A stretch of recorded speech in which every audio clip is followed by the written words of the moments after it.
Bismillahirrahmanirrahim. Alhamdulillahi Rabbil alamin. Wassalatu wassalamu ala sayyidina Muhammad wa ala alihi wa sahbihi ajma'in. Assalamu alaikum wa rahmatullahi wa barakatuh. Hurmatli shogirdlar. Bizde bugun aman qolmay 8-dars. Ya'ni biz osmen 35 babtın barligini bitiremiz. Barligini bitirgende tanışıp chiqdik qo'y.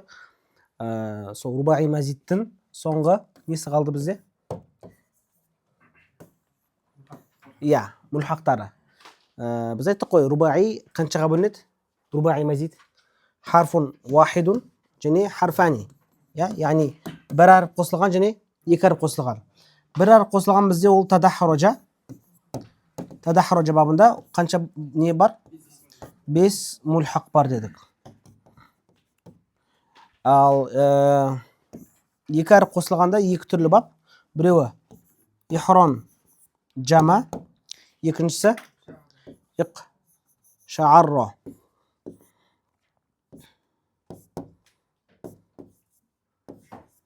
Birovi sha'arro. Sonda ihron jamada qancha mulhaq bor dedik? 2 mulhaq bor. Biz bugun so'larni nesimiz tanishamiz. Ihron jamani 2 mulhaqi bilan. Birinchi mulhaq ol bizde iq'an sasa. Iq'an sasa. Bu жерде qo'shilgan harflar qancha? Shu. Дұрыс Ya, ол birinchi. Ihron jamaning qo'shilgan harflari qaysi? Hamza және nun qo'y. Demek biz жерде hamza мен nunni aniqlaymiz. Hamza және nun. Ал енді mulhaq болу үшін qo'shilgan harf ол sin. Яғни lamның жынысынан болған бір harf. Ya? Bizde ikkinchi lam qaysi? Sin. Ya? So'nggi lam. Ya'ni o bizde sin. Demek tag'i da bir sin qo'shamiz. Sonda now mulhaq uchun qo'shilgan. Ya? Analar ihron jamaning babından bo'lishi uchun, өйткені олар не үшін қосылды? Мутавва мағынасында болу үшін. Ya? Қандай мағына болу үшін? Мутавва. Өйткені хар жама деген мутаадди, ихрон жама мутавва. Жарай ма? Сонда иқ'ан саса, яқ'ан сису, иқ'ин сан дейді. Жақсы. Біздің тақтамызға алдымызға кім шығады? Сарфты жақсы жететін Дания деген жігіт шығады екен. Ол сонда пікірлерде жазып жатыр. Данияр сарфты жақсы жетеді екен. Сол шығып көрсетсін. Иқ'ан саса, яқ'ан сису, иқ'ин сасан. فهو مقعنسس وذاك مقعنسس لم يقعنسس لما يقعنسس ما يقعنسس لا يقعنسس لن يقعنسس ليقعنسس ليقعنسس لا يقعنسس يقعنسس لا تقعنسس مقعنسس. Жақсы. Жақсы, Данияр. Жақсы. Бірінші бап бізде иқ'ан саса болды. Екінші бап исланқа.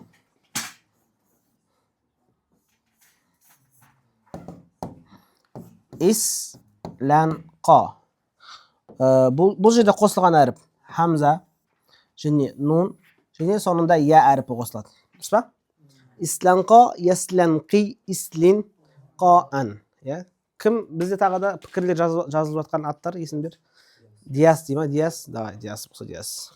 Исланқа, ясланқи, ислинқаан. إسلانقا يسلنقي إسلنقاء فهو مسلنق وذاك مسلنق لم يسلنقي لما يسلنقي ما يسلنقي Sos. ما يسلنقي. ما يسلنقي لا يسلنقي لن يسلنقي ليسلنقي لا يسلنقي إسلنقي لا تسلنقي مسلنقا. Жақсы. Жақсы, жарайсың. Осымен біз рубаи мазидтің mulhaqтарын бітірдік. Сонымен жалпы 35 бап бізде бітті. Сондықтан да енді не істейміз? Мәтінге бір оралайық. Соңғы мағыналарды өтіп шығайық. Васнани минха лимулхақи ихрон жама дейді. Екеуі ихрон жаманың несі mulhaqтары дейді.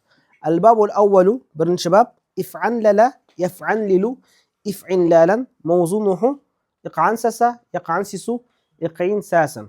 وعلامته أن يكون ماضيه على 6 أحرف بزيادة الهمزة في أوله ونون بين العين واللام وحرف آخر من جنس لام فعله في آخره. وبناؤه للمبالغة اللازمة لأنه يقال قعس رجل، مش قعس رجل، يا إذا خرج صدره ودخل ظهره дейді. Яғни қағаса рожул деген не? Кеудесі шығып, арқасы кіріп кеткен кезде. Жақсы, оны қағаса рожул дейді. Бұл бір мағынасы. Басқа бір мағынасы бар, артқа шегіну деген. Жақсы, бірақ муаллиф осы жерде осы мағынаны таңдаған екен. Ал енді иқансаса десем, демек бұл жерде не бар? Мубалаға бар. Яғни шектен тым қатты кеудесі алдыға шығады, арқасын істейді, кіріп кетеді. Не үшін оны кірген білалар біледі, әйтеуір бірақ бұны иқансаса деп айтамыз. الباب الثاني افعل لا يفعل لي افعل لاء موزونه اسلنقى يسلنقي اسلم قاء.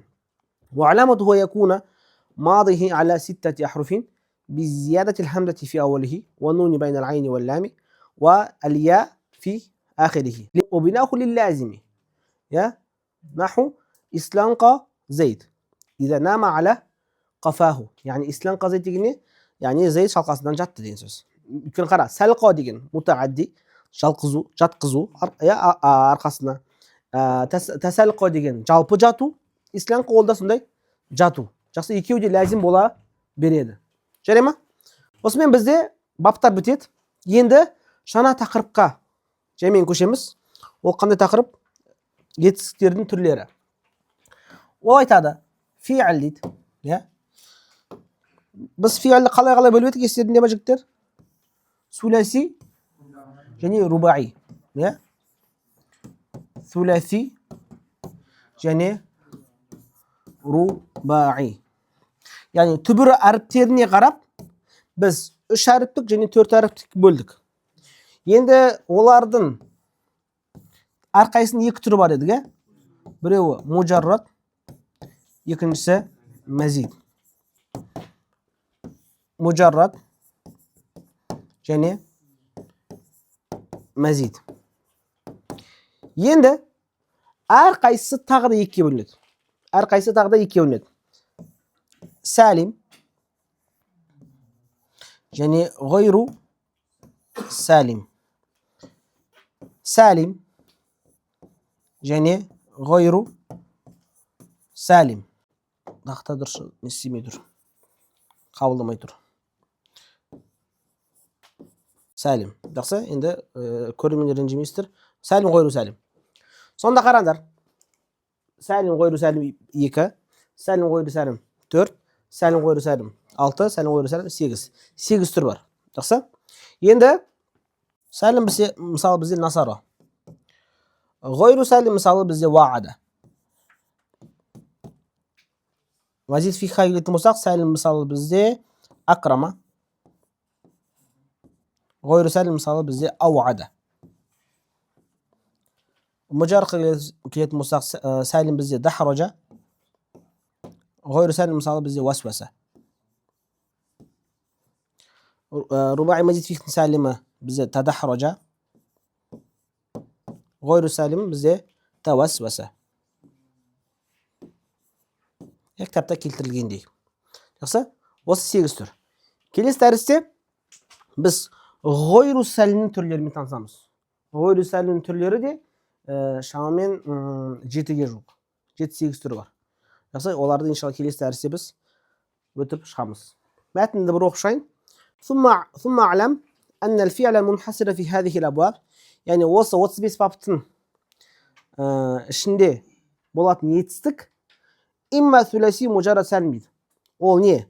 Сүләси мужаррад сәлім. 3 әріпті таза сәлім етістік. Мысалы, наху карума дейді. Немесе сүләси мужаррад ғойру сәлім, мысалы, ваада.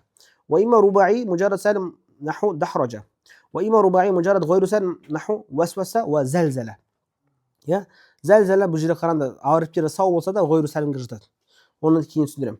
Ва имма сүләси мазид фих сәлім, мысалы, акрама.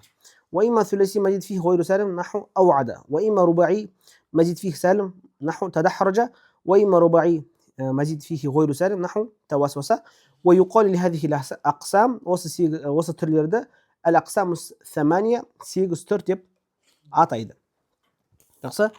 Осымен бүгінгі біздің дәрісіміз тамам. Уассалаллаху тағала аля хайри халқи Мұхаммад ва аля алихи ва сахбихи ажмаин.